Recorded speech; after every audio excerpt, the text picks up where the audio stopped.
Hey guys, Drifter here. Today I wanted to talk about why 3D movement is unpopular for FPS games. I hope you enjoyed the Attack on Titan thumbnail. I'm actually going to be talking a bit about Attack on Titan later on because I think that's the inspiration for most of this.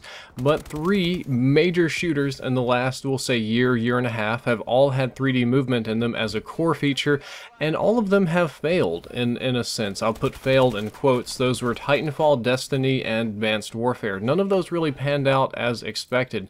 Now, they were all financial successes and successful games by traditional standards, but none of them meet their big endgame goals. Now, Titanfall saved Xbox One practically. There were more Xbox One sold during Titanfall launch week than just about any time that I can remember. It sold more units than projected, but it didn't kill COD, kind of like I know they were really hoping for. It wasn't the #1 game of the year or of all time, and it ultimately didn't last that long. People got tired of Titanfall and they left. A lot of people actually ended up not liking the parkour, not liking the futuristic robot stuff, or the Titans, which was a little bit confusing, but the 3D movement did not pan out in that game in the long run.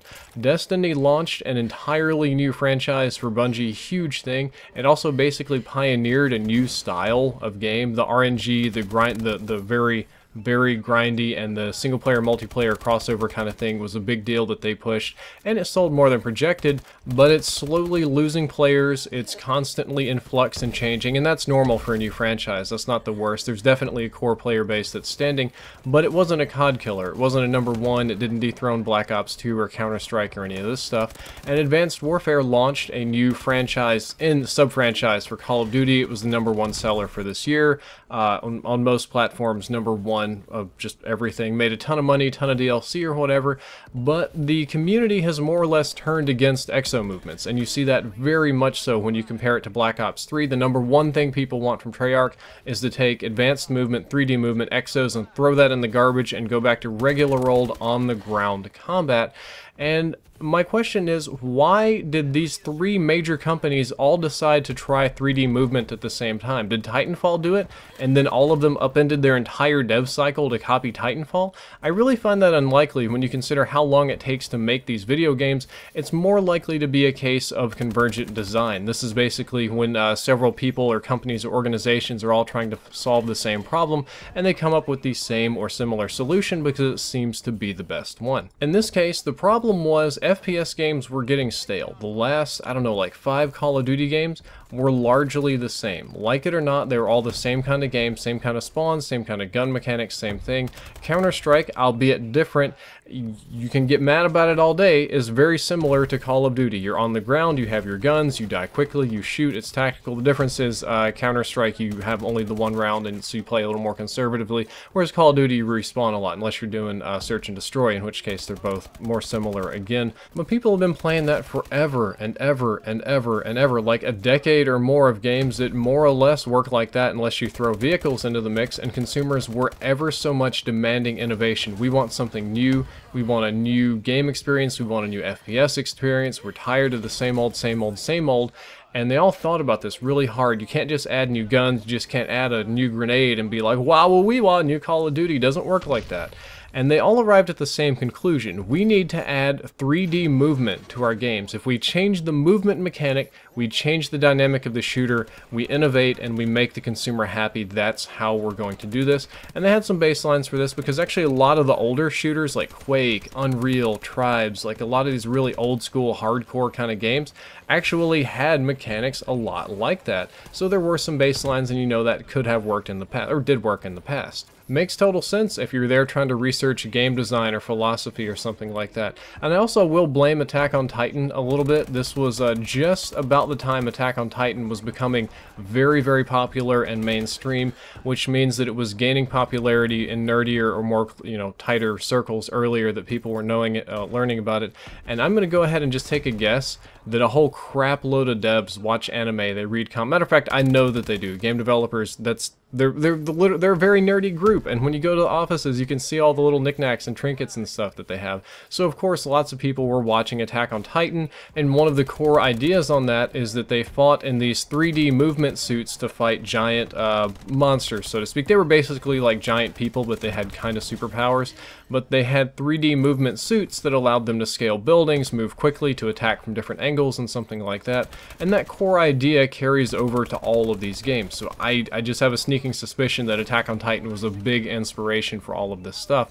However, the extra dimension of movement caused the maps to have to be far more complex. The lanes in the maps, the paths that you take, how you can get to places, the things you jump over, hide behind cover, all of this stuff is completely upended for people that are used to old school shooters. Cover's not very useful because you can just jump above it and hover and shoot down.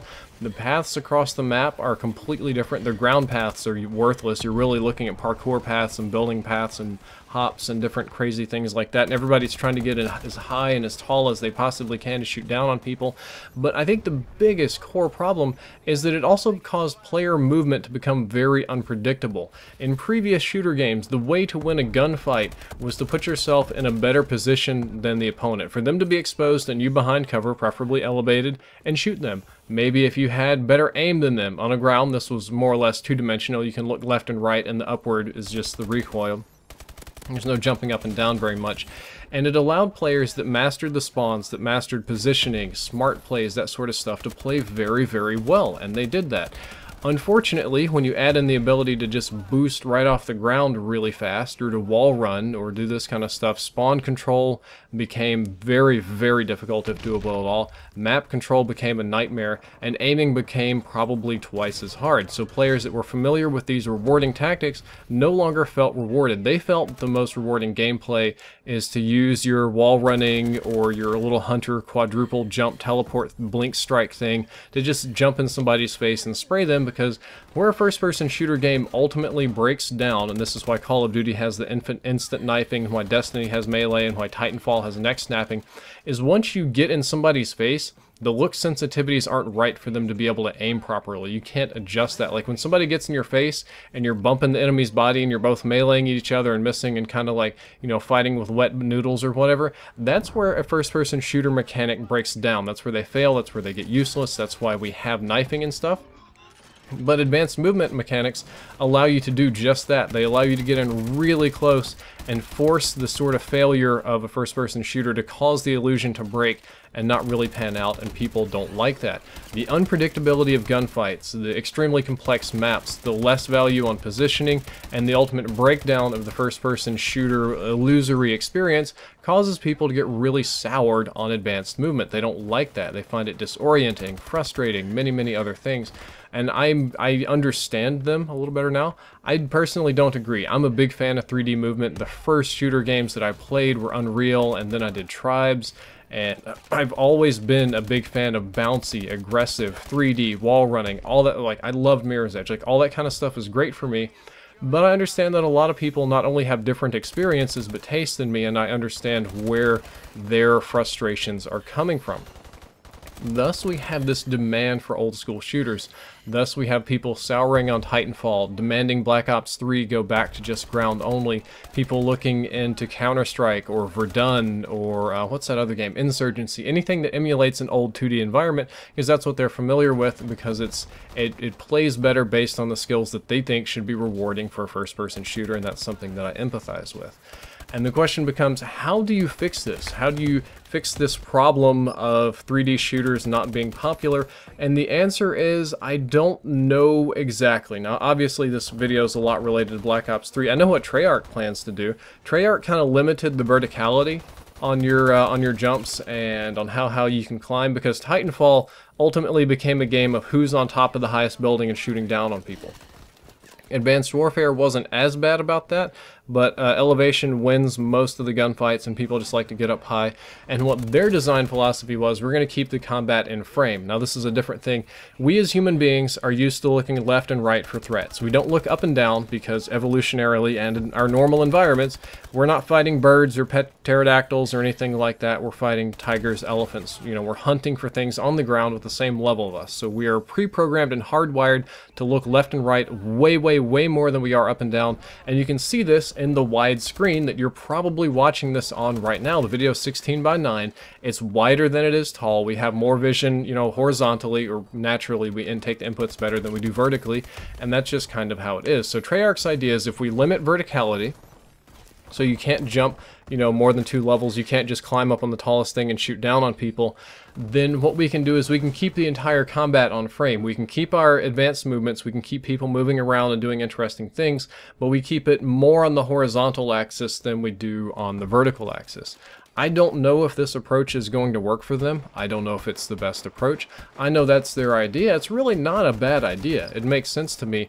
We just kind of have to see how it pans out. Guys, that's all for this video. I hope you enjoyed it. I hope you learned something useful. If you did, don't forget to like, favorite, and subscribe. Drifter out.